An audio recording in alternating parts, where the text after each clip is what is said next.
Okay, question 1I. So in the range from 0 to 2 pi, the equation sine to the 8th of x plus cosine of 6 to the x has how many solutions? Okay, quite an interesting question actually, and it's not a conventional trigonometric equation. Right, it requires some precise thought to realize, what are the only possible cases that could happen. This question did cause me some trouble when I first looked at it. So it's a nice question. Nice question. Okay, so first thing we have to observe that sine to the 8th of x plus cosine 6 to the x. So that is actually always smaller, well, or equal to sine squared of x plus cosine squared of x.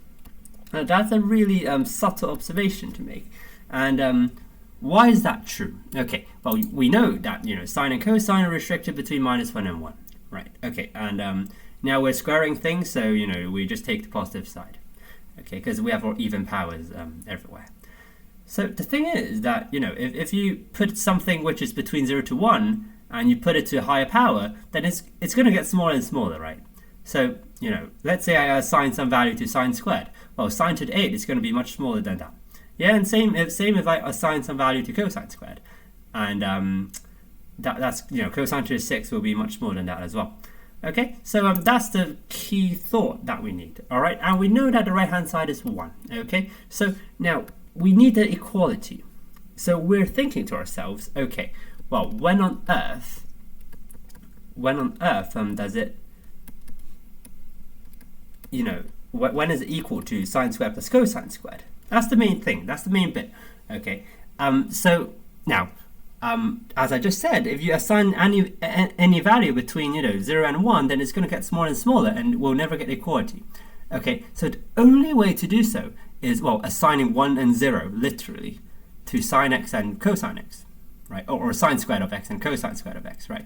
So you either have you either go so the only possible ways is sine squared of x equals to 1 and cosine squared of x equals 0. Both have to be satisfied, yeah? Or you could go, sine x equals to 0 and sine squared x, sorry, and a cosine squared of x equals to 1. Okay, so solving these equations, what do you get? Well, you get pi on 2 here and 3 pi on 2. Yeah, just by solving trigonometric equations. And for the latter, we'll get 0, I think, and we'll get pi as well.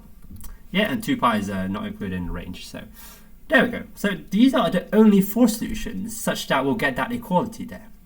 Yeah, and equality is what we want in the question.